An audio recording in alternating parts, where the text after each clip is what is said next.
Great, everyone, we're going to get started. So good evening. My name is Abby Currier, and I'm the Community Engagement and Events Coordinator here at the History Center of Olmsted County. I'm so excited to see everyone on here tonight, and I look forward to learning more this evening about restrictive housing covenants. Here at the History Center of Olmsted County, we invite people to gather and explore and examine our past as we educate ourselves about the stories of Olmsted County and southeastern Minnesota. We're so excited that you have decided to join us tonight as we take a look at one of these stories. Tonight, we're going to have a presentation from John Wynn, Phil Wheeler, and Maria Cisneros on just deeds, acknowledging the past to understand the present. After their presentation, we'll have about 15 minutes for questions from the audience. During the presentation, feel free to put any questions that you may have in the chat, and we will try to answer as many of them as we can at the end. But before we can get started, I do want to go over a couple of logistical things. For tonight, we are going to ask everyone to please remain muted so that we can listen to our speakers. Like I said, if you have any questions, feel free to put them in the chat, and you can find that at the bottom of your screen. It's a little message looking icon. And we will do our best to answer as many of them as we can. We may also put some links in there throughout the evening, so make sure you keep an eye on it. Anything that we put into the chat, we will be sure to send to you tomorrow morning, along with a quick survey about tonight's program. The survey takes less than 2 minutes to fill out, and we really appreciate your feedback. We also recommend watching this in presenter view, but if you want to see everyone participating Brady Bunch style, you can do that by clicking on the view button in the upper right-hand corner of your screen. If you're joining us from an iPad, you may have to swipe on your screen a couple of times to change the view. We are recording tonight's program, so please keep that in mind. We're so excited about tonight's talk and hope that you'll continue to join us for some of our future events, where we will talk about everything from cover crops to prison hospitals to the history of Rochester and everything in between. These talks are one of the many great benefits to having a membership to the History Center of Olmsted County. We certainly hope that you will continue to join us for these talks, and we also hope that you'll consider getting a membership to experience even more benefits. So tonight we are joined by John Wynn, who is an assistant city attorney at the Rochester City Attorney's Office. Prior to joining the Rochester City Attorney's Office, Ms. Wynn served as an assistant public defender in the 3rd Judicial District. Ms. Wynn graduated from Hamline School of Law and obtained her undergraduate degree in psychology from the University of Utah. Ms. Wynn is also an adjunct in the trial advocacy course at Mitchell Hamline School of Law and recently became involved with Rochester Family Promise. In her free time, she enjoys spending time with her family, baking, and spending as much time at the lake as possible. We're also pleased to welcome Phil Wheeler, who is co-chair of the Education Committee of the Rochester branch of the NAACP. In that role, he is leading the effort to map the properties in Olmsted County that have racially restricted covenants. He became aware of restrictive covenants in Rochester while working as planning director for the former City County Planning Department, a position he retired from in 2013. He is chair of Southeast Minnesota Interfaith Immigrant Legal Defense and the Rochester Interfaith Immigrant Rights Coalition. He also consults on GIS with the Precision Population Science Lab at Mayo. Phil enjoys spending time with his partner, Sue Wheeler, visiting their sons and their families, and granddaughter in particular, playing the guitar and also hiking. Additionally, tonight we are also joined by Maria Cisneros, who is a city attorney in Golden Valley and a co-founder of the Just Deeds Coalition. She's been working on the Just Deeds project since 2019. She's also a board member for the Minnesota Association of City Attorneys. She and her family live in a house that had a restrictive covenant, and working on removing that from her deed is what got her involved in this kind of work. So thank you so much to the three of you for joining us, and I will turn it over to you. Thank you very much. That was a great introduction. I'm starting and I'm in charge of all of the sharing and technology, which is a little bit scary, but hang with me. So as Abby said, I'm the city attorney for Golden Valley, which is an inner ring suburb of the city of Minneapolis. And I'm going to apologize to all you folks in Olmsted County that I'm going to talk a little bit more about Hennepin County in my part of the presentation, just because that's where we have a lot of data and research that's already been done on racially restrictive covenants. But then Phil is heading up research and data collection in Olmsted County, and he's going to talk more specifically about Olmsted County. I also want to say that everything that we talk about with respect to racially restrictive covenants, it's not unique to Hennepin County or any part of Minnesota is something that happened all over the United States. So, just keep in mind as we're talking about Hennepin County that this is really just kind of a microcosm of what was happening across the United States during the time that racially restrictive covenants were used. I'm sorry, I'm looking around a little. I'm sharing my screen and I'm trying to make sure I can still see your faces. There you are, you're back. Okay, so yeah, I'm here to talk about the Just Deeds Project, which is a coalition. There we go. So we're an interdisciplinary coalition of folks who want to talk about and acknowledge the history of racially restrictive covenants and work together to dismantle their legacy. The founding members are listed there on the left, and you can see we're a mix. We're a city, a title company, Mapping Prejudice at the University of Minnesota, which is part of the Borchert Library System.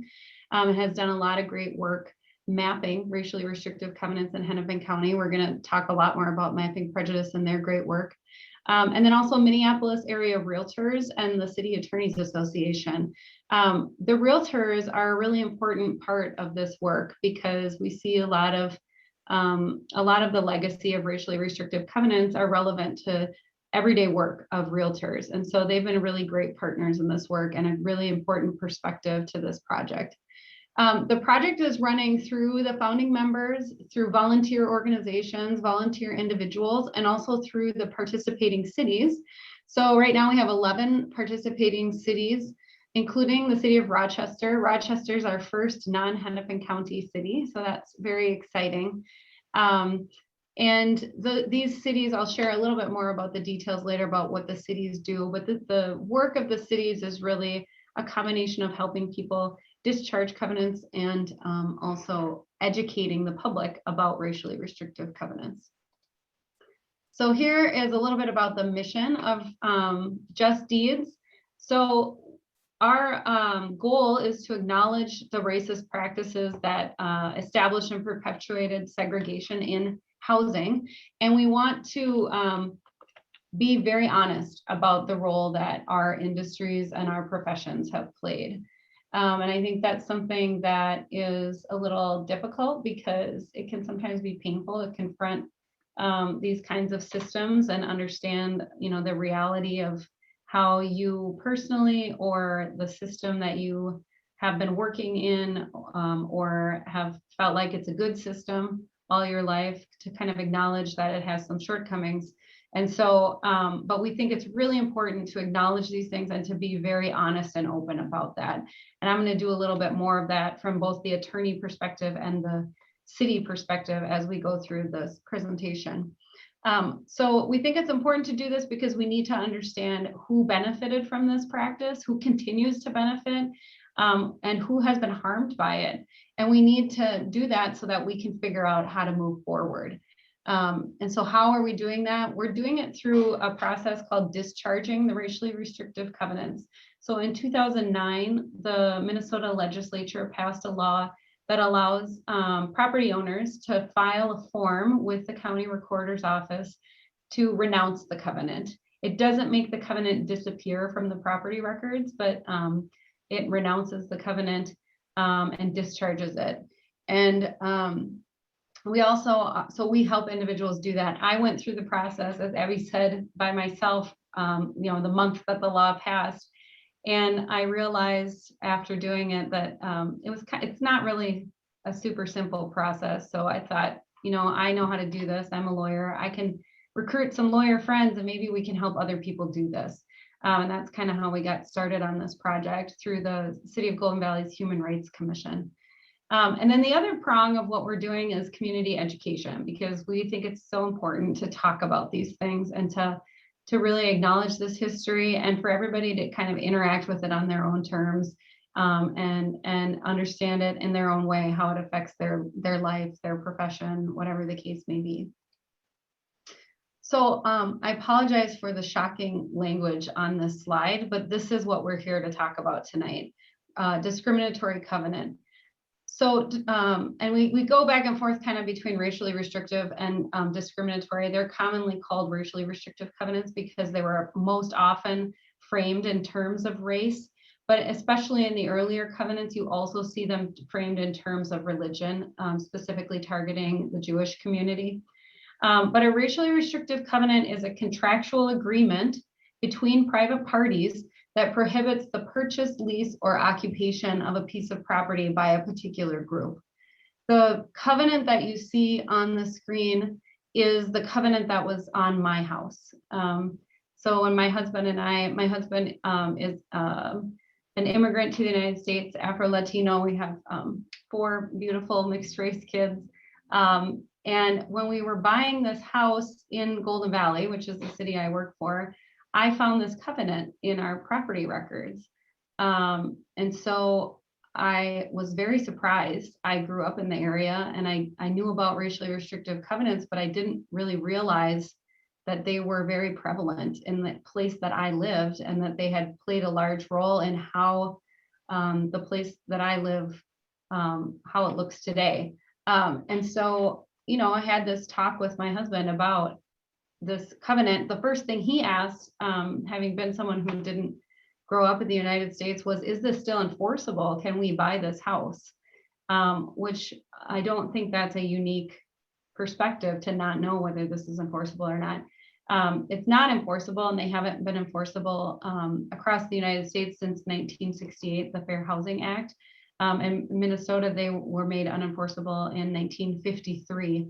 But nevertheless, as we'll see as we go through this presentation, the presence of a racially restrictive covenant does tell us a lot about what the neighborhood probably will look like now.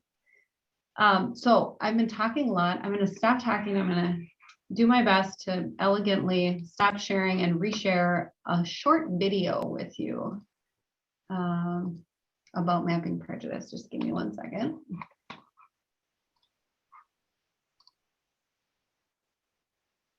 Let's see here.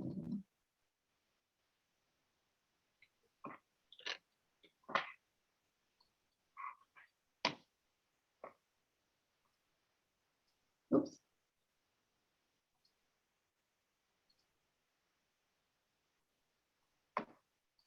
There we go. All right, stop me right away if you can't hear the sound. I can hear it fine. Thank you. A new survey finds Minneapolis and St. Paul among the worst places for Black Americans to call home. The racial inequity in this state is horrific. When we think about wealth inequality in the United States today, that's directly attributable to problems associated with housing and denial of housing. The inability of African Americans to acquire wealth in the same way that other groups were able to, by virtue of having access to affordable housing, is one of the problems that impact those communities of color today. About 75% of white families own the homes that they occupy. About 25% of Black families own the homes that they occupy. It's actually the largest, in terms of percentage, gap in the country.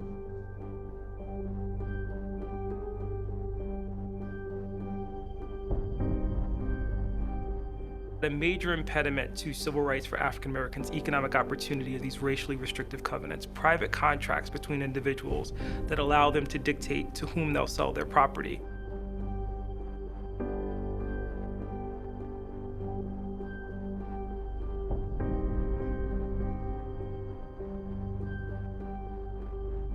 Covenants exist across the country. In Minneapolis, the covenants were first put in 1910. At that point, developers could start buying up large sections of farmland that had joined the city. When they start selling off the individual lots, that's really when the racial covenants kind of injected into the property record.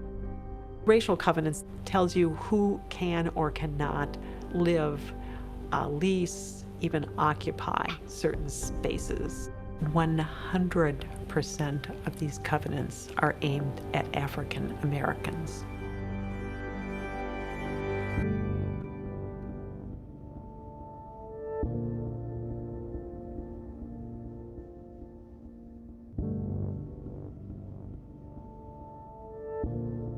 The FHA, they made color-coded maps of all the largest cities in the United States, and they broke cities down into 4 different areas.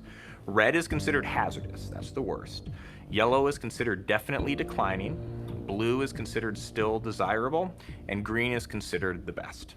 So areas that were predominantly African American or majority minority, or really in a lot of cases, even if there's a few non-white people there, that's often enough to be redlined. The FHA refused to give an area a green-lined designation. Again, this is the best designation that they'll offer unless, and I'm quoting again, restrictive covenants are already in place. That line's from the FHA underwriting manual. In a lot of ways, the practice of redlining, which didn't start until the 1930s, institutionalized and spread racial covenants all over the country because suddenly developers got sanctioned, they got direction from the federal government saying, this is best practices. Our community was redlined. Simple as that. Now, as a community, we made the best of it, and we produced a great many influential people as well. And a lot of that came from having developed a pretty powerful community.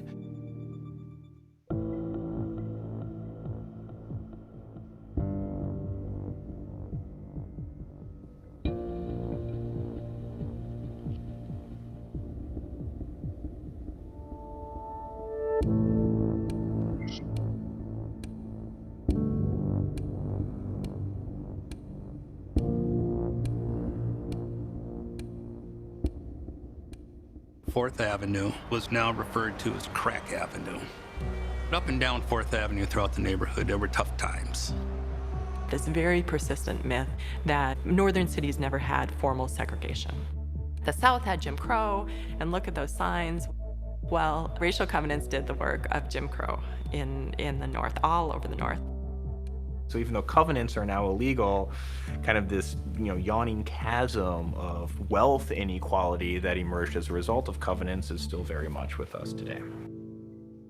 Identifying racial covenants, however, has proved remarkably challenging. The only way to find racial covenants are to read warranty deeds. We're looking at about 3 million deeds in Hennepin County between 1900 and 1960, and each deed on average runs about 3 pages. So we're in the ballpark of 10 million or so pages of text.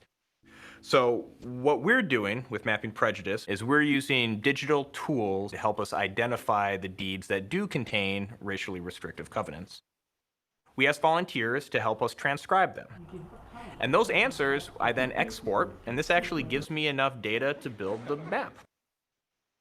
There's actually 2 categories. It's business, industrial, and undeveloped.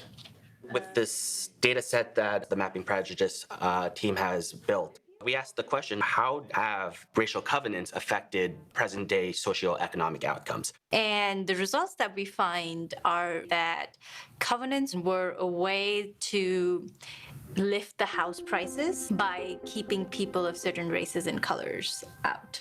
What we find is a causal link between covenants in the past and 3 present-day socioeconomic outcomes. We find that houses that were covenanted in the past have, on average, 15% higher house values today compared to houses that were not covenanted. We also find that covenanted areas have lower African American residents and lower African American home ownership rates compared to areas within Minneapolis that did not have covenants. I think it can make very powerful arguments about how can we reframe contemporary policy through more of an equity lens to help mitigate some of this damage that's resulted from racial covenants. And I want everyone with this map to imagine themselves in this landscape of privilege and disenfranchisement.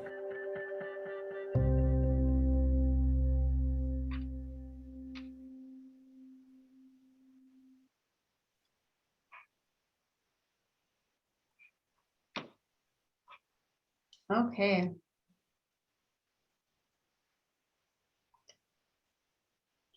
Second. There we go.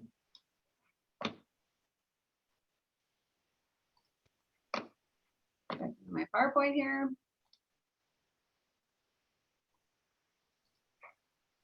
Oops.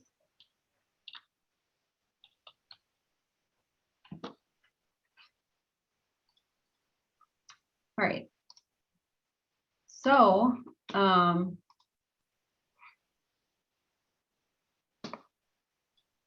as you learned in that video just now, this was a practice that happened all over the United States.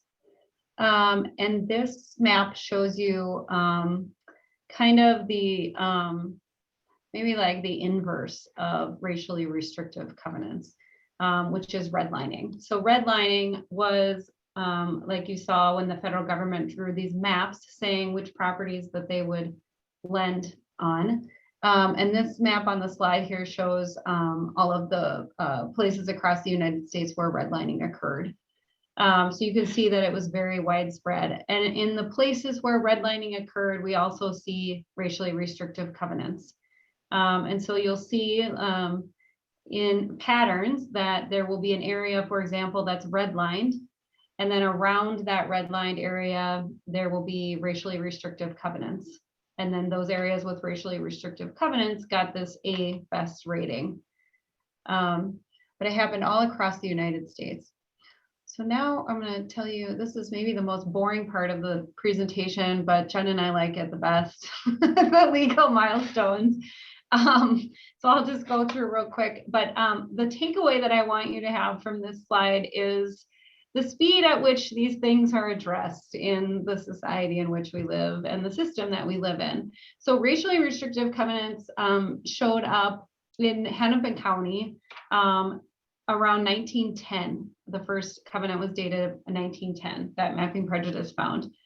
And you can see here, it wasn't until the 1940s that the NAACP launched this campaign against racially restrictive covenants in the courts. Certainly there were things happening before that around the country, but in the 40s, the NAACP launched a number of cases in different parts of the United States and started working them through the court system, eventually ending up in 1948 in the US Supreme Court in a case called Shelley v. Kramer, which was actually a consolidated 3 cases.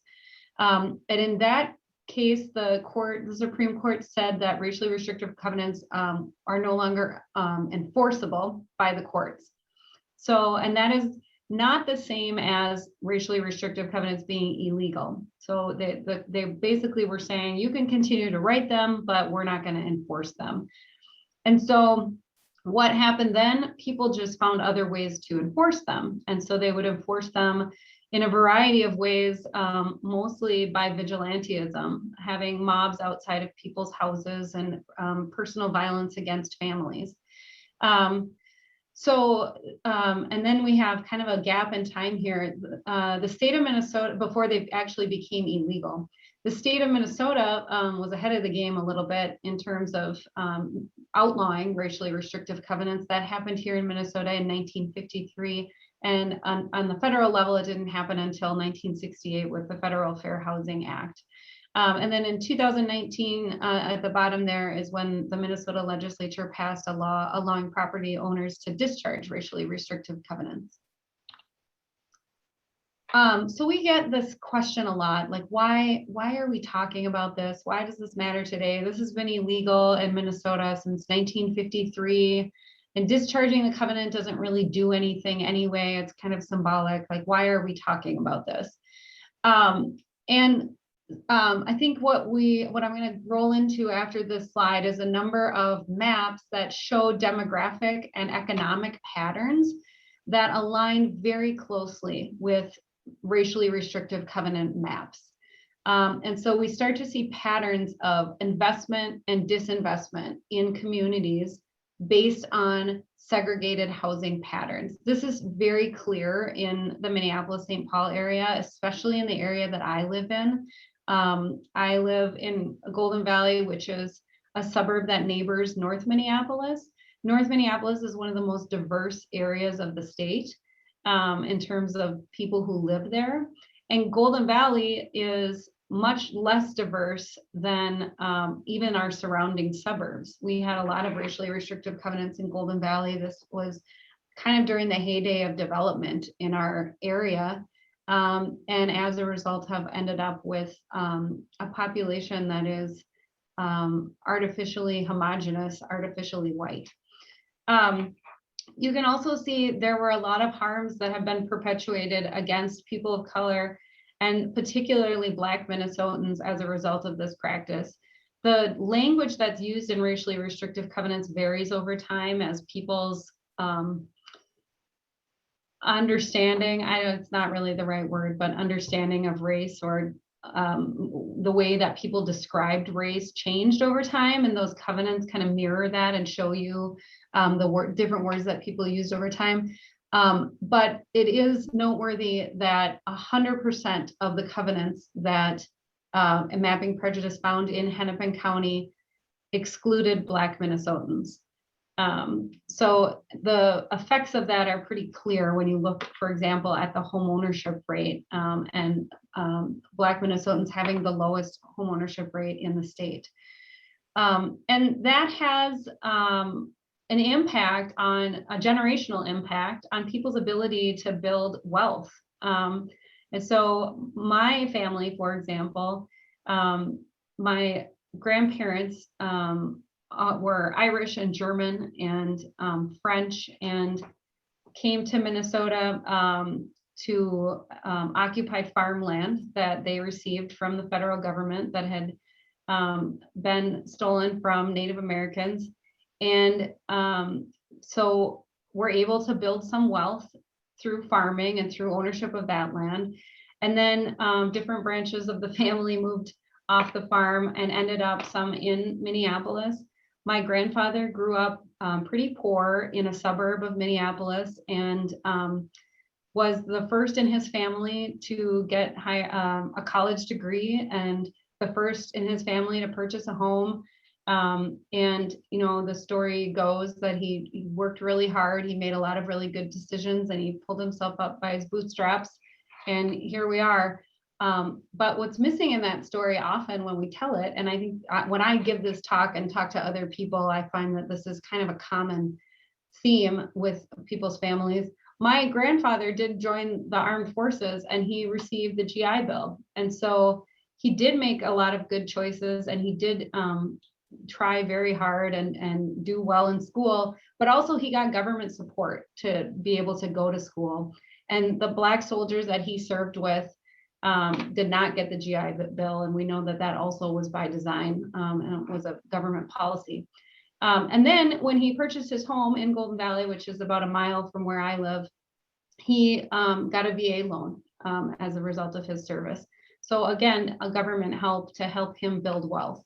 And that wealth has been transferred through the generations to my parents. It afforded my parents access to very high quality education in the suburbs and then their career path and trajectory afforded me access to all of those same resources and so on and so forth.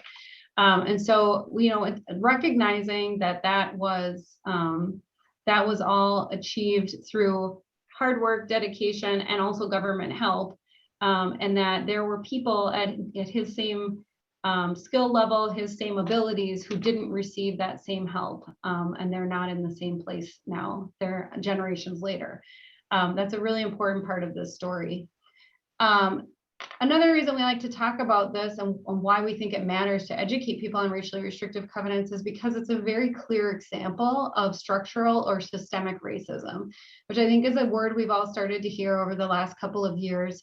And sometimes it can be hard to understand not knowing inside and out the systems that we live in, how the government works, how the courts work. But this is a very clear example of how the housing system incorporated explicitly racist practices to exclude particular people. So it's a good example of systemic or structural racism. And I think once people start to understand this system, it's easier to identify systemic racism and structural barriers in other systems. And we do hope, this last bullet point, that what we're doing here is educating people so that we can all work together to make systemic change and to support transformative policy making. So now I'm just going to talk a little bit, and I'm hoping I'm going to give Phil enough time, so I'm going to kind of speed through these, but about some of the lingering effects of racially restrictive covenants.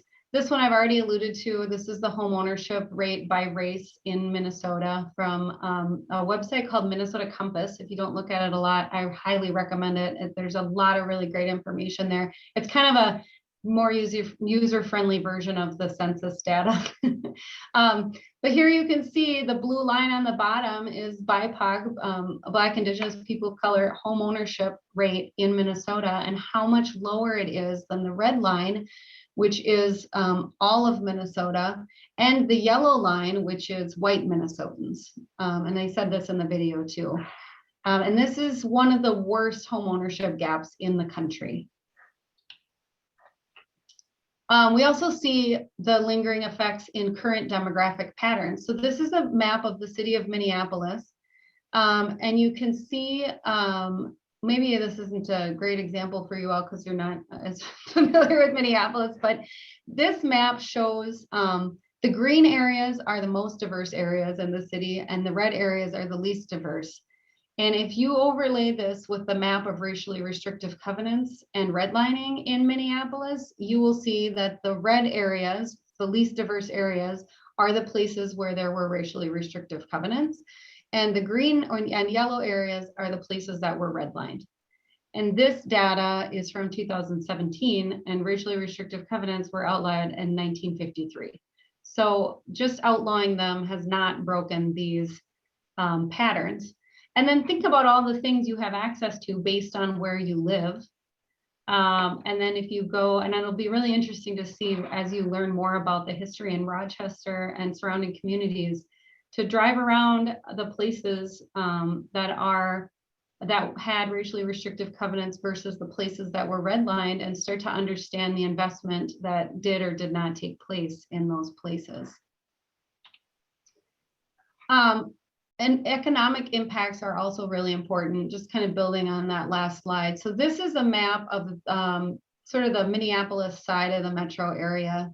I guess it covers all of the metro. But I'm going to focus on the Minneapolis side, which is the left-hand side. So this is from the Metropolitan Council. They have this report called Rethinking Areas of Concentrated Poverty. And in this report, they talk about the importance of language and how we talk about these things.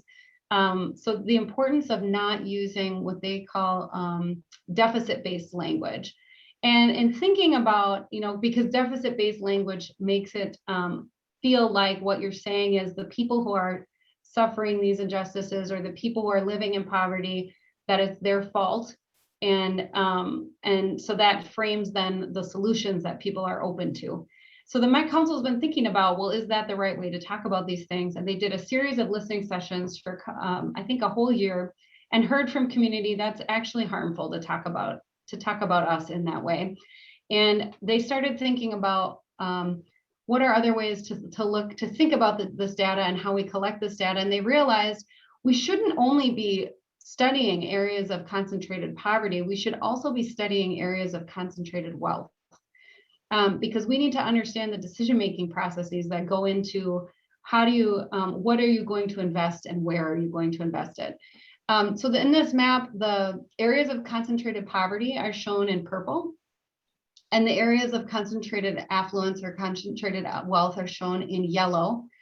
The yellow part, can you guys see my cursor moving? Yeah, so right down here, oops. Got too crazy with the cursor. Okay, right down here is the area that I'm in. And so you can see this North Minneapolis is an area of concentrated poverty. And then there's a stark line, like what is happening here? There's an area of concentrated affluence right up against an area of concentrated poverty. That is the line, the racially restrictive covenant line.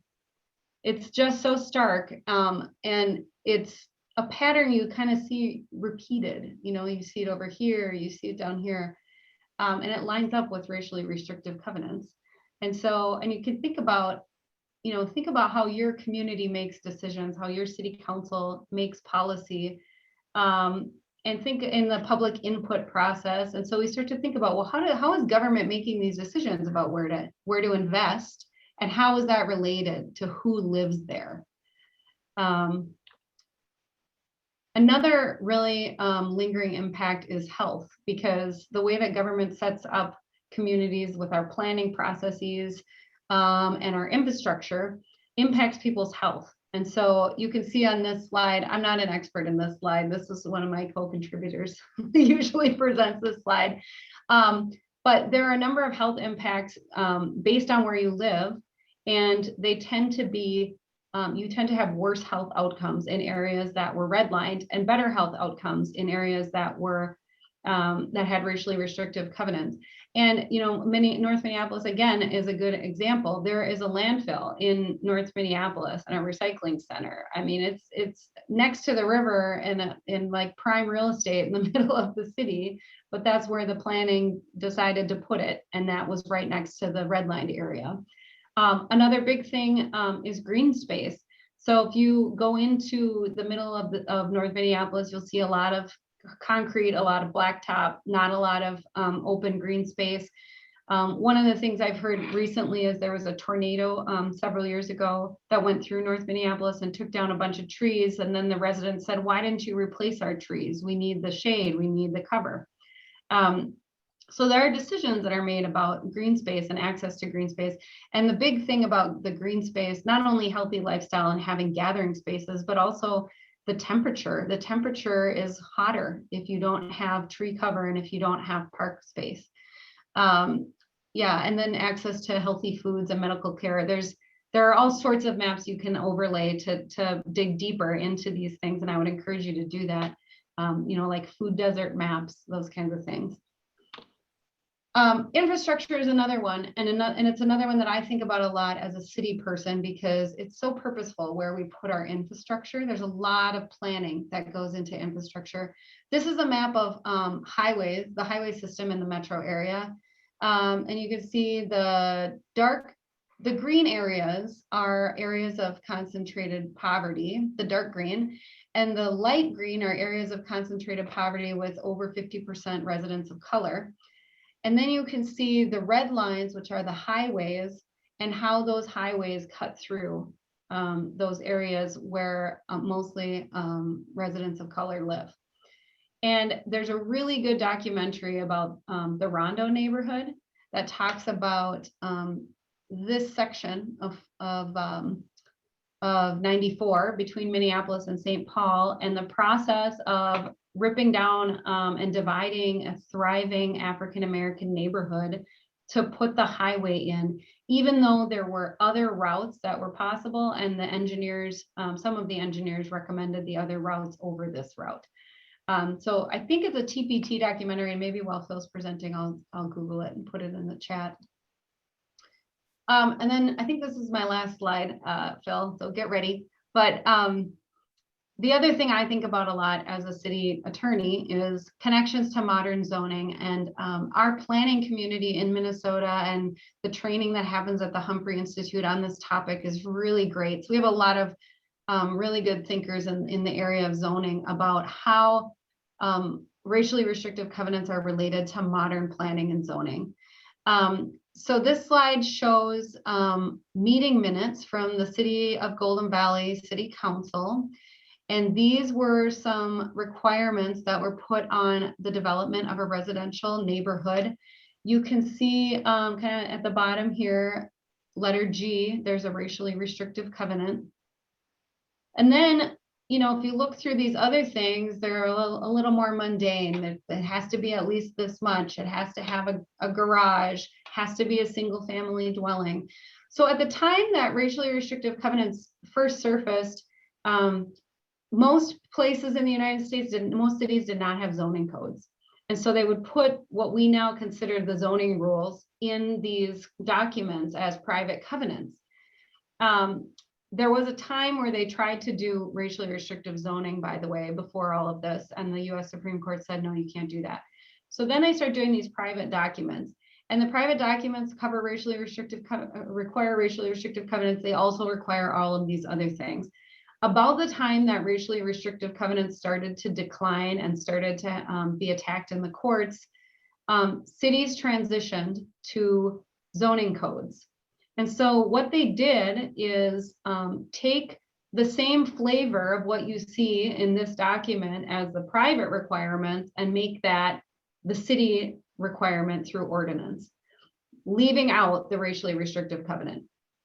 So that you'll see in zoning codes, they'll say things like they have to, the house has to be this size or larger. It has to be worth this much or more. It has to be a single family property. It has to use these particular building materials.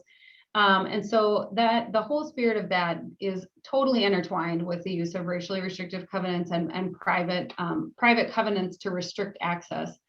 And then those requirements also, when you combine that with the wealth gap that has happened as a result of BIPOC people not having access to home ownership and accumulation of generational wealth, you create a situation where access to home ownership is difficult because homes have these requirements which mostly make them more expensive.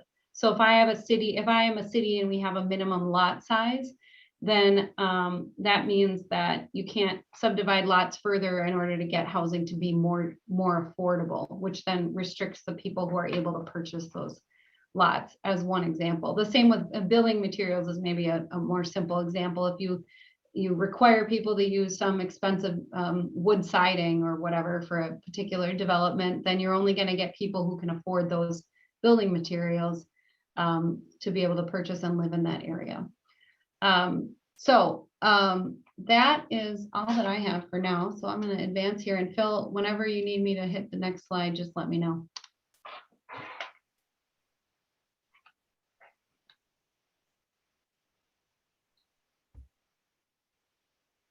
So back sometime this spring, I contacted Mark Krupski of Property Records and Licensing and said that we wanted to map racial covenants. And could we get free access to the land shark system so that we could do that? And he said yes. And by the way, the city attorney's office is also doing this. So it worked out very well. The NAACP Education Committee is interested in doing this, and I'm co-chair with Justin Cook of that committee. And we think it's mostly very educational especially for the white community. As Maria pointed out, it's distinct from racial covenants are distinct from redlining, and she covered that pretty well. There are other types of constraints that are still in place. Zoning is supposed to be based on the public health and safety and welfare, I think. And the property values is the only aspect of general welfare that zoning might address, aside from the things like not having, for example, recycling centers and landfills adjacent to residential neighborhoods. That would be a legitimate use of zoning. We don't have zoning that in Rochester that addresses minimum house value, minimum floor area, and so on. We have a small minimum lot size for our most exclusive zone has a relatively small minimum lot size compared to Twin Cities suburbs, 6,000 square feet. But we have private covenants still that address things like you have to have stone on the front, and you have to have a minimum floor area on the first floor of this, and you have to have a 3-car garage, and so on. So those exclusive phenomena are still in place here, but racial covenants, of course, are not. When we have a wealth gap as large as we do, we obviously have a racial effect when we have minimum price address and minimum floor area address in private covenants. Next slide. So Maria showed a redlining map for Twin Cities area. This is ours. That area in blue is one of the areas that had restrictive covenants in place by the time this map was produced. There are others that didn't show up on this map. Next slide. And as of last night, this is the racial covenants and the areas that I have certified as not having racial covenants. that were developed as of 1955. In other words, if it came after 1955, then racial covenants were illegal in Minnesota, so we wouldn't expect to see any. But these areas are the areas that we're in the process of working on. To orient you, the Highway 52 is labeled and Highway 14 is labeled. So we have an area that's Silver Lake. I wonder if my cursor won't work here, right? Just east of Jefferson School, there's an area called Thurber's Subdivision and Fratsky's Homestead Edition. Excuse me, just west of the old state hospital is another area with a racially restrictive covenant. We had one on Marion Road called DeWitt Subdivision. It's northwest of the Marvale area. An area south of Hawthorne School and west of Lincoln and Mann School, a fairly large area. And then in the southwest, we had plats that were platted before 1910 that were retrofitted with restrictive covenants, and then everything that was platted afterwards in the Pill Hill area pretty much had a racial covenant. And then an area in Kutsky Park, north of 2nd Street northwest. That's our progress so far. All that white area that's circled by these areas has yet to be mapped, but we're working on it. Next slide. We also had 2 subdivisions. One of them has disappeared because MnDOT has closed their access. But these were racial covenants in Orinoco, which was at the time that these racial covenants were platted, were established. Orinoco was not a city, so it was part of the township. But there used to be a lake there called Lake Shady, and Harry Harwick owned a property on the lake and developed a plat and imposed a racial covenant on it. Harry Harwick, of course, is of Mayo fame and also the founder of the Rochester Area Foundation. The other plat that is not showing up is on the south side of the lake. Next slide. So in other words, it's not restricted to Rochester. We haven't found any in any other of the small cities, but we'll be looking. This is an example of racial covenant for Belmont Addition. It's a 1915 plat with a 1929 covenant. And the next slide actually has a transcription of what it says there. Next slide. So Belmont Addition, and it specifies Negro, Indian, Mongolian, Chinese, or Japanese descent.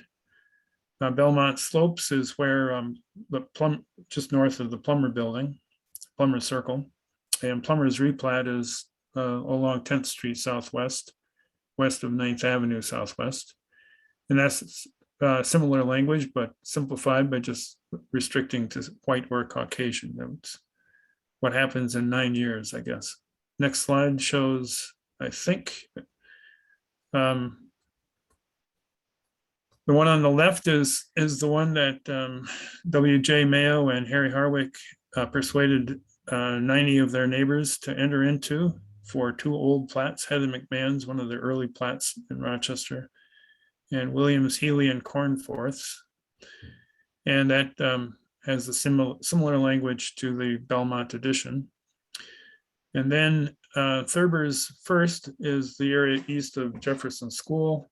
I point out that they exclude anyone of African blood or descent, which means pretty much you had to be a Martian or from another galaxy or a solar system at least in order to buy a house there. Next slide. So our process is first to identify the plats covered by covenants and to identify the plats that did not have covenants.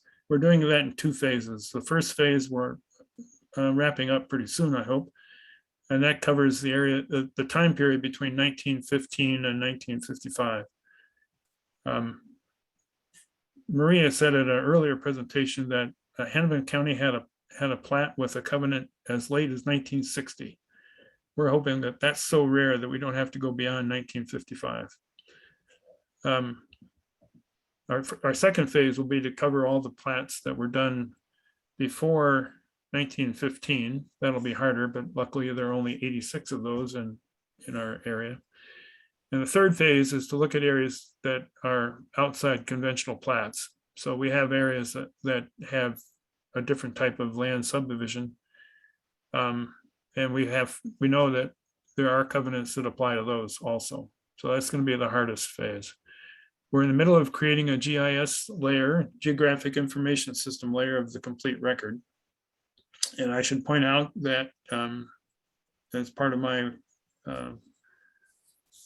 periodic, my very, very part-time work with the Mayo Clinic's Precision Population Science Lab, they're interested in the health impact of racial covenants in the long term. And so I'm using their equipment to do this. Then we will turn the data over to City Attorney's Office, John Wynn, to just work on discharging the covenants. I want to, I think the next slide has this. These are the volunteers that have been working on this so far. And different of them have done different of these aspects of this, but these are all the people who say they're willing. And most of them, at least half of them, have actually been working on identifying areas with and without plats or covenants, plats with or without. I also need to acknowledge Property Records and Licensing and Mark Krupski for providing us access to the system that we have to use to identify covenants. And that's, we're getting free access to it, and we're getting, and we are incurring costs that would cost us a lot of money if we had to pay for it, which we would be unable to do because we're just the Rochester area branch of the NAACP. I also want to acknowledge Wendy Von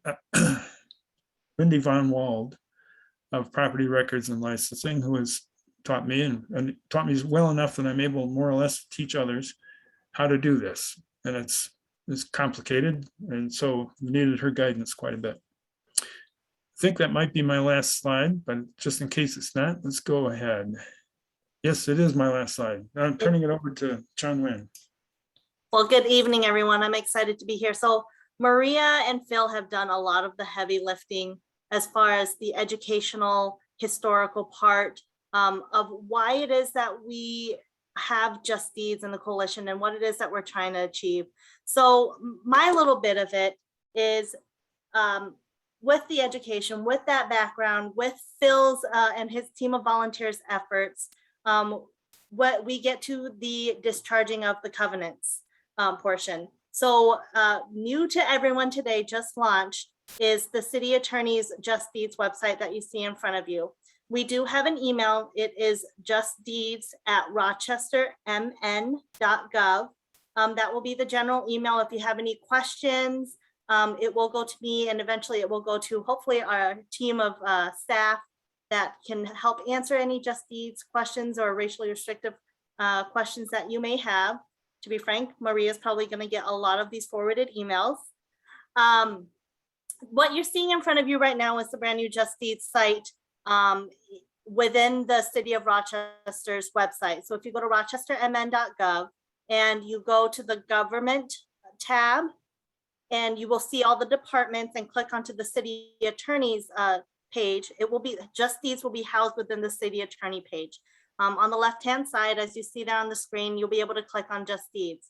There you can click on the Just Deeds Coalition webpage that Maria, I'm sure, painstakingly took to put together. And that has a lot of the information that, you know, and more of what she talked about tonight and more resources. And it kind of links you to different things that you can do to get involved. It also does have a link to the Mapping Prejudice website that Maria spoke about.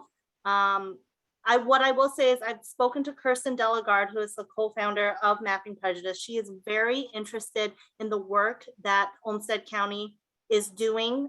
They hope to be able to assist and lend resources to Phil's effort so that we can, have a more comprehensive map. They are trying to, my understanding is map all of most of Minnesota.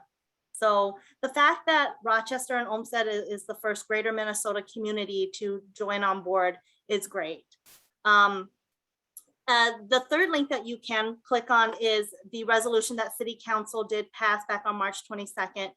That's when the city of Rochester kind of basically jumped both feet into this and made that commitment. As you scroll down, and this is a work in progress webpage, the hope is that I'll be working with Phil to add a little bit more of the history of Rochester and Olmsted's redlining racially restrictive covenants. It's our hope that eventually you'll be able to click on documents that have, Phil, correct me if I'm wrong, the map that you saw earlier of as he progresses through researching through the properties, as well as possibly a PDF list. So that will be upcoming information to look out for. As far as I saw some questions on how to get in contact with our efforts here locally. So, oh, just kidding. Did I lose? Okay. Well, so if you see down on the bottom of the page, there's going to be two different options for you to get involved. The first one is if you're a property owner and you do want to see if you're, well, there's two things. One is you've looked at your abstract or your deed and you find the racially restrictive covenant, that you can certainly fill out that form. And what will happen is a team member will review the parcel or the property record for eligibility. Most likely what will happen is once we get that form, I'll be shooting that information over to Phil and his team, and he'll be able to check to see whether or not they've already found a racially restricted covenant or whether or not they need to just look in and do that additional research to confirm whether or not there is a covenant. It's okay if you don't know whether or not you have, a racially restrictive covenant. We're more than happy to, that's the whole part of this, is to learn and to understand what our community looks like. So like I said, property owner, you can click on the submit property owner form. It'll ask you for your name, your property address, how to best get a hold of you, and that will come straight into a city teammate email, and we will be responding to you shortly. We are a little short-staffed right now. And as you're going through the form, Maria, are you able to share the actual screen, like the actual form by chance?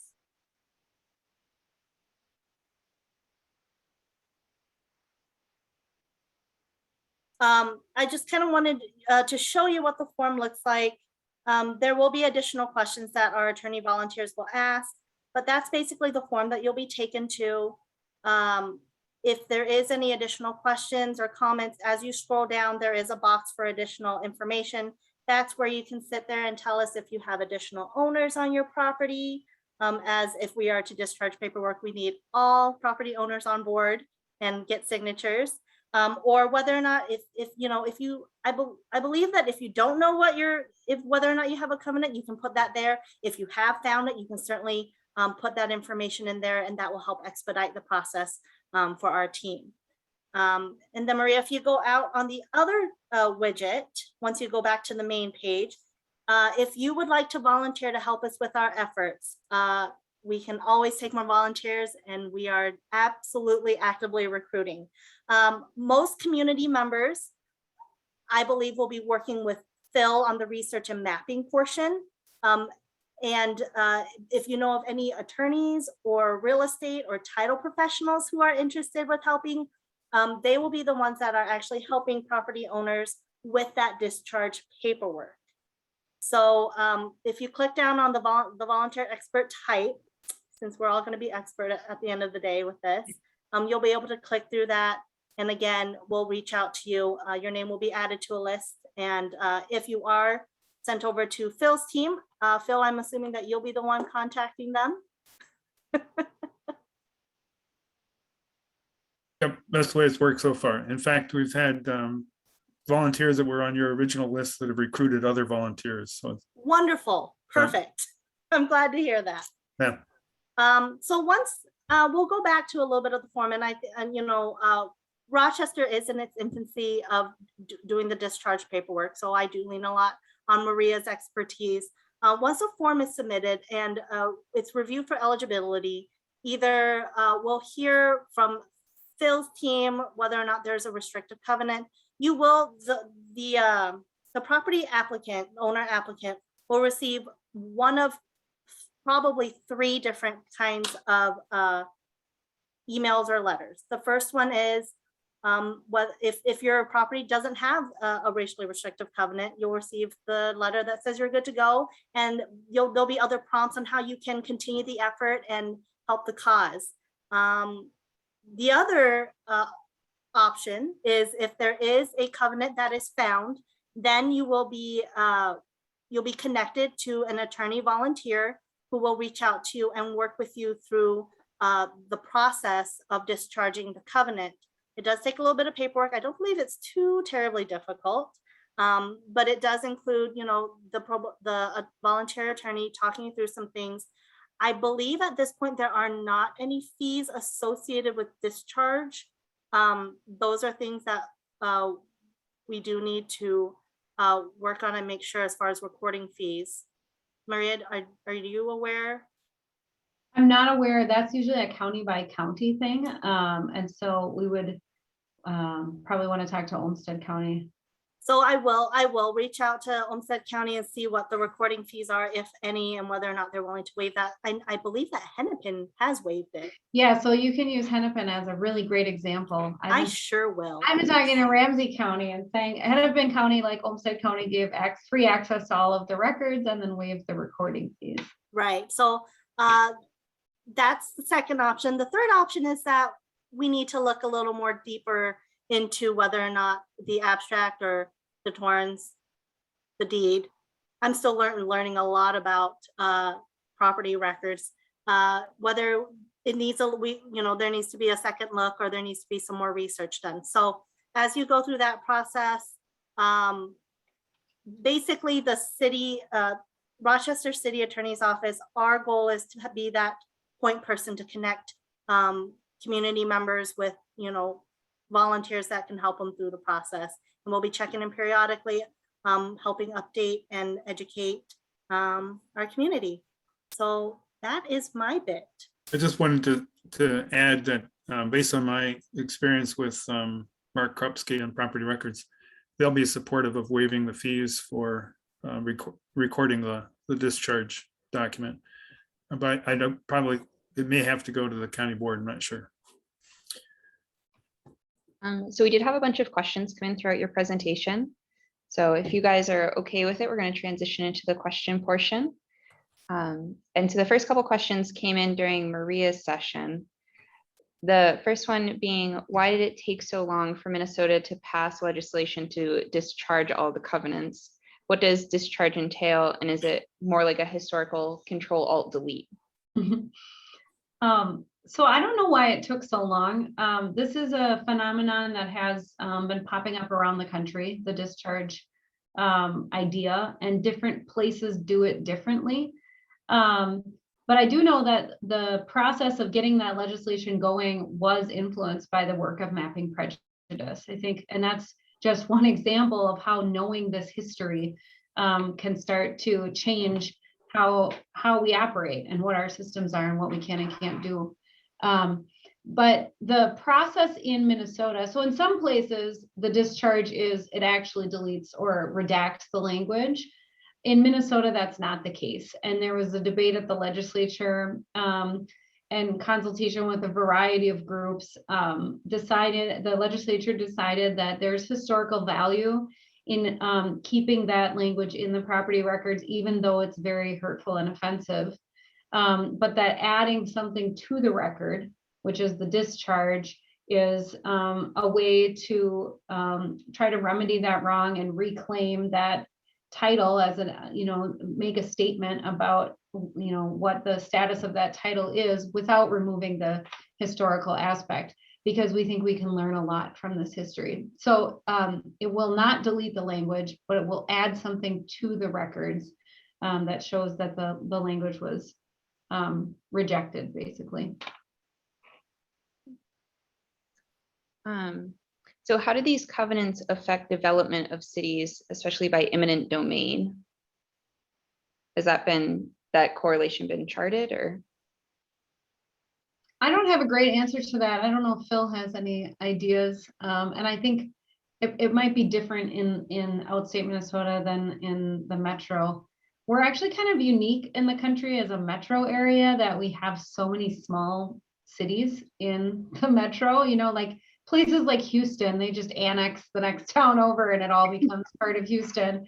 And we don't do that in Minnesota. We have, Golden Valley is a suburb right next to downtown, and there are 22,000 people who live here. So, I don't see, in the research that I've done, I haven't seen a lot of connection with the concept of eminent domain, but I'm sure it would be a really interesting thing to look into.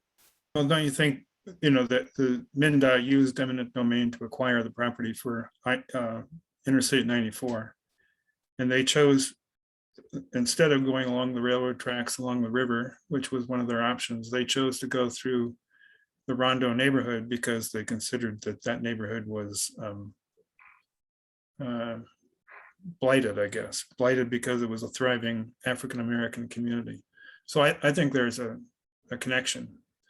And I know from my work that lower income properties are always considered much more amenable to eminent domain than higher income properties. So. And Phil, I don't mean to put you on the spot, but I think that you've connected with Taryn Edens, which is our housing community director. And so I don't know if there's plans to kind of research that impact on Rochester at all. Well, both Taryn and Emma Miller Schindel are volunteers with this project. And Emma is going to actually take over the GIS function once it's wrapped up. And I keep telling her that. I don't know that, I think that's one of the questions. How will this influence things like zoning policy? How will it influence the decisions on things like inclusionary zoning, or perhaps requiring general development plans to include a more diverse mix of property types? That's for them to decide, because I'm out of the business now. But. So our next question is looking at the correlation between restrictive housing covenants and affluence. And I know we talked about personal affluence, but what about commercial affluence? So are there more business developments in certain areas because of these restrictive housing covenants? Go ahead, Phil. Go ahead. Well, access to groceries, fresh food, all that kind of stuff. That's clearly related to the affluence of neighborhoods, and the affluence of neighborhoods is clearly related to racial covenants and redlining and so on. So the answer is yes. Commercial development, especially high-end commercial development, has followed high-end neighborhoods. And it's interesting because as you're talking about that, I'm thinking about the Midway neighborhood in between Minneapolis and St. Paul, the kind of neighborhoods it was, and now they've brought in, the soccer field, and they've brought in a Whole Foods, and how is that changing the demographic kind of that community? So interesting things to think about. So are there other cities that are researching this information, and have you partnered with them to kind of share best practices, or is it just kind of everyone on their own? I can tell you what Mapping Prejudice is doing, and I don't know if Phil has partnered with other cities, but Mapping Prejudice is wrapping up the data set for Ramsey County. And so they'll be publishing that map in the next couple of months. And then they are working with, they're going to focus for now on the rest of the metro area, which is a pretty big project. Eventually there'll be opportunities to also volunteer with Mapping Prejudice, which is all online. So they though do have a desire to do the rest of the state, because we do hear a lot from people in outstate Minnesota, and I heard this a lot when we presented this information to the City Attorneys Association, that there's a belief that this did not exist outside of the metro area. And we've just anecdotally had people contact us and send us, for example, a woman who has a cabin up north and was going through her paperwork and found a racially restrictive covenant in the deed to the cabin. And so she started asking around, and it turns out there's, sometimes there were places where they were advertised as vacation homes, but they were white only. So sort of the same patterns, but looking in the where would be the most desirable place to own property, and that's where you might find these around the state. This was not something that was unique to the metro area. And it's also related to a concept called sundown towns, which is putting in place laws so that if you're a person of color, you're not allowed to be out in public in town after sundown. And that happened. There's another website somewhere where another scholar is researching where there were sundown towns in Minnesota. And so it's not really quite defined. So that's ongoing research that I think that person's also looking for help doing that work. But so there were different strategies used in different places, but we do see it across the state. I can put a link to that website. It's like tougaloo.edu. We had sundown towns in Albert Lee and Pine Island are the two closest to Rochester.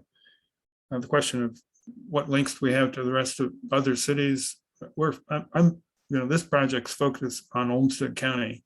Mm-hmm. Pine Island, it's abuts Olmsted County, but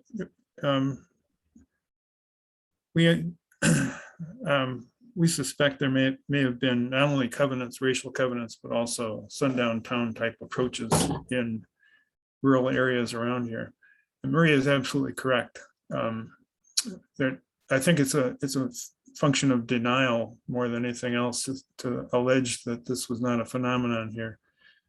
Presenting this to the NAACP Executive Committee recently, one of the members thought this was probably only in Pill Hill. No, it's not only in Pill Hill. It's not only in Rochester. It's in Orinoco and lots of neighborhoods in Rochester. So. Would there have been areas around the most desirable locations that would have been made undevelopable to keep the racial separation very distinct? So almost creating like a no man's land in between different areas? We didn't see that. So I don't see that either. However, the border between Golden Valley and Minneapolis is Theodore Wirth Park, which is a very wide, it's the largest park. It's actually in the city of Golden Valley. We like to brag about that, but it's owned by the Minneapolis Park Board. So it's a Minneapolis park, but it's their largest park in their park system. And it's right between the most diverse area in the state and one of the least diverse areas in the metro area. And it's interesting because it's a gathering place now. I mean, it's a place where people go to cross-country ski. There are biking trails. There's a lake. There's a pavilion. People hold events there. There's hiking trails. It's an expansive, gigantic park. And so we do have some interactions where you can tell it's kind of a clash of cultures. It's people coming together from the different sides of the racially restrictive covenant line, and they live in different ways. And so it's an interesting kind of confluence of all of these concepts coming together. So we did have a clarifying question come through. Do these covenants apply just to residential property, or both residential and commercial? I haven't seen any that applied to commercial at the outset. I've only seen residential ones. However, there are covenants on commercial property in different places because as time goes on, properties change over and get rezoned and changed to different things. So there's, for example, an industrial park in Golden Valley that has racially restrictive covenants. It was originally platted as a single family neighborhood. And actually part of that area is owned by our Housing and Redevelopment Authority. And so we had 61 parcels owned by the city or the HRA that had racially restrictive covenants, most of which were previously platted as single family neighborhoods and then ended up in city ownership, either because they were excess right of way or they were a sliver next to a railroad that nobody wanted, or city parks. We have several city parks that have racially restrictive covenants. And as far as, you know, Rochester goes, I know that our previous city attorney, we were trying to figure out how to get all of the abstracts for all city-owned properties. So our city-owned properties will eventually, you know, will also get a fine-tooth comb to look through that as well. And I will report back. The other thing we haven't been able to do is look at rental properties, for example, because you wouldn't need a covenant in order to exclude certain groups. So for example, we had a hotel that excluded, there was only one hotel that allowed African Americans to stay there, the Avalon Hotel, but they wouldn't have needed a covenant in order to make that apply. So knowing where the rental properties were that excluded people of color is something we haven't figured out how to do yet. And then I was wondering if you could expand a little bit more on this idea of redlining and how does that impact ability to purchase homes? So like, what's the correlation between redlining and the GI Bill? So backing up from the GI Bill, redlining meant this is where the banks will lend money. So if you lived in a redlined area, you couldn't get a loan. And just like now, if you have bad credit, you can't get a loan. If you lived in a redlined area, you could not get a loan to purchase that property because at the time there wasn't a well-developed private banking system for home mortgages. Most home mortgages, it was like a new concept that was developed by the federal government to help spur development and build a middle class and help expand home ownership possibilities. They said, okay, we'll create HUD, the Housing and Urban Development Department, and we will back home mortgages. So private banks will lend, and they know that this money is backed by the federal government. So if the borrower defaults, the government will pay us back. So it kind of took the risk out of it for the banks to get this industry off the ground. And then the federal government created underwriting standards. So they said, well, we're going to make some rules about where these loans can and can't be, and how, you know, how much you can lend and what the requirements are going to be to qualify. And one of the things that they came up with in that process and was actually in their underwriting manuals was the redlining maps. And so the redlining maps, if it wasn't in a green or yellow area, they would not lend. And if you were a person of color, you could not buy in a green or a yellow area. So your choices were, you can live in the red area and rent, or you can live in the red area and buy with cash. And that was not a possibility for most people at that time. The GI Bill helped because it gave people access to subsidized mortgages, like VA, we call them VA loans now.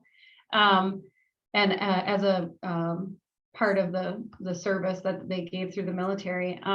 But there's a whole bunch of literature out there about how the GI Bill, the federal government purposely denied GI benefits that were earned by Black soldiers and gave them to, I think the statistics are alarming. I can't remember off the top of my head, but it's in the 95% of the benefits were given to white people and denied to Black people. So I could look for that and put it in the chat, but they're all, you know, it just brings to light how purposeful this all was and how it really was based on race.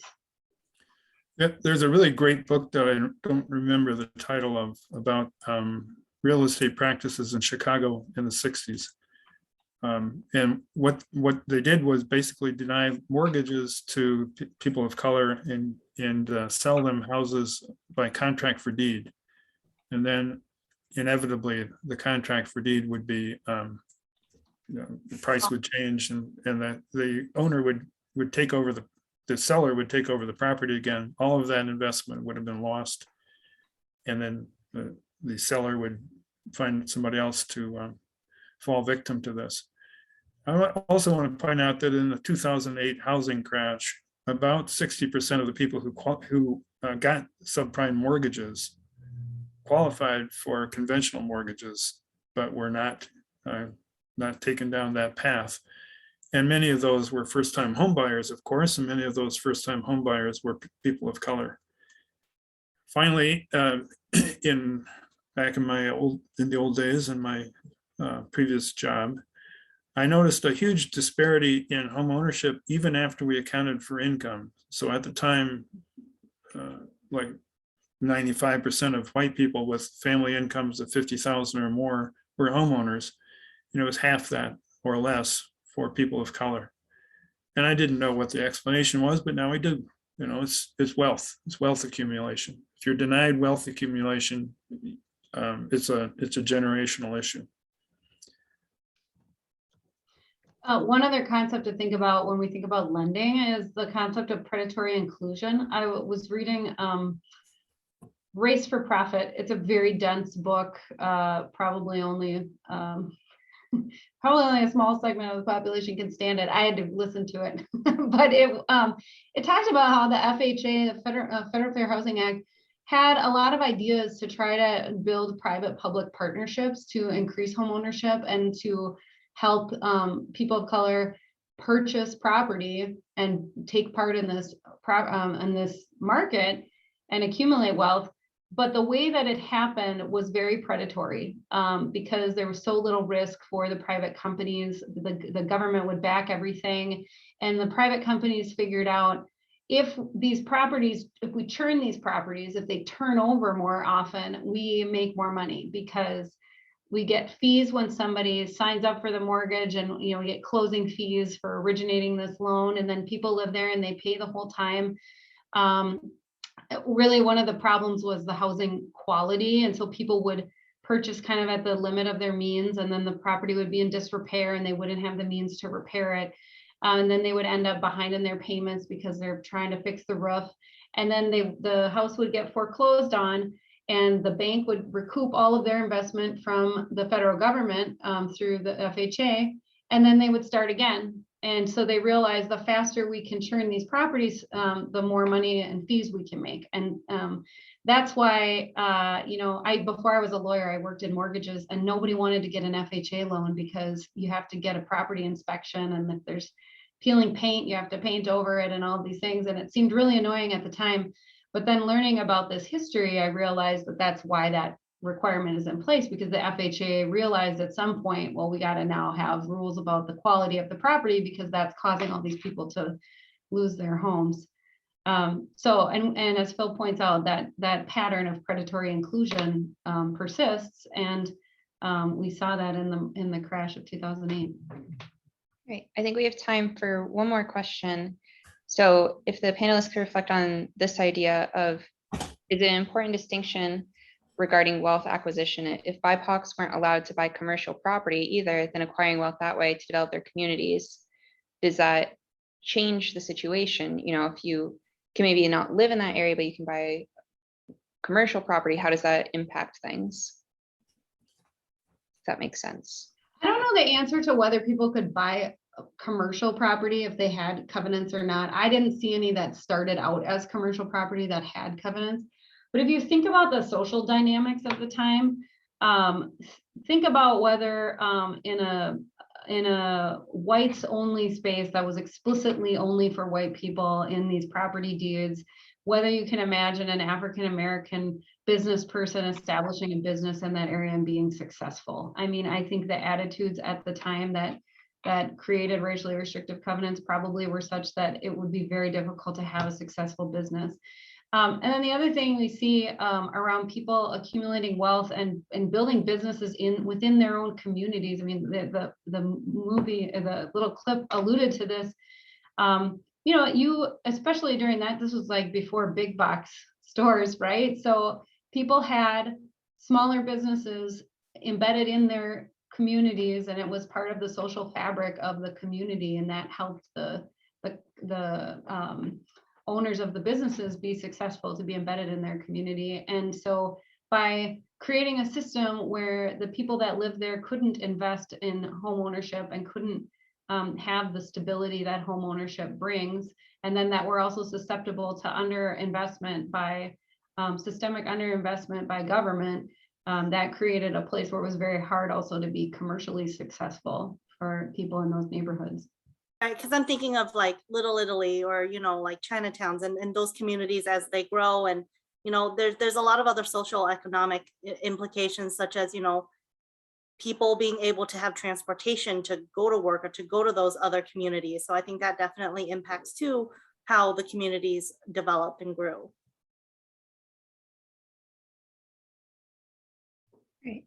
I did see a question about involving high school students, which I wanted to respond to. We're working on ways to involve high school students. We can't involve them through access to the land shark system because of property records and licensing has decided they don't want to have people who are minors have access to the data. But we're thinking about other ways. One way is some sort of crowdsourcing, social media ways of contacting people to find out if they have covenants. That would be much easier than looking through Landshark. And another way is if there was any marketing advantage to having a covenant, then there should be some advertising. And the History Center, you people, as microfilm of all of the post-bulletin ads from 1924 on, and the Minnesota History Center has digitized records of everything before 1924. So it's a mammoth undertaking, but if we could find an ad that said, you know, buy here because only the right kind of people will be your neighbors, that'd be worth finding out. And then the other thing is when you read those old newspapers, you find really horrifying stuff. So it has its own educational value. And I think too, as far as, you know, high school students wanting to get involved, you know, there's also the administrative side that I'm working on as well. There's going to be letters that need to be sent out to community members and property owners. And so there's definitely going to be area for growth and volunteer work. So. Great. All right. Well, thank you so much, everyone. I am sorry to say that we have to wrap up this program tonight. But thank you to our audience for asking so many great questions, and also a huge thank you to our presenters for sharing their time and expertise with us. We hope that you enjoyed tonight's program and that you continue to join us in the future as we discuss everything from Civil War battlefields to prison hospitals and so much more. Check out our website, olmstedhistory.com, to keep up to date on all of our events and programs. And if you enjoyed tonight's program, consider making a donation to help us continue to offer this and other great programs, or consider becoming a member. A History Center of Olmsted County membership offers a wide variety of benefits, including access to free and reduced cost events like this. Thank you so much to everyone who joined us tonight, and we look forward to seeing you at our next event. Good night.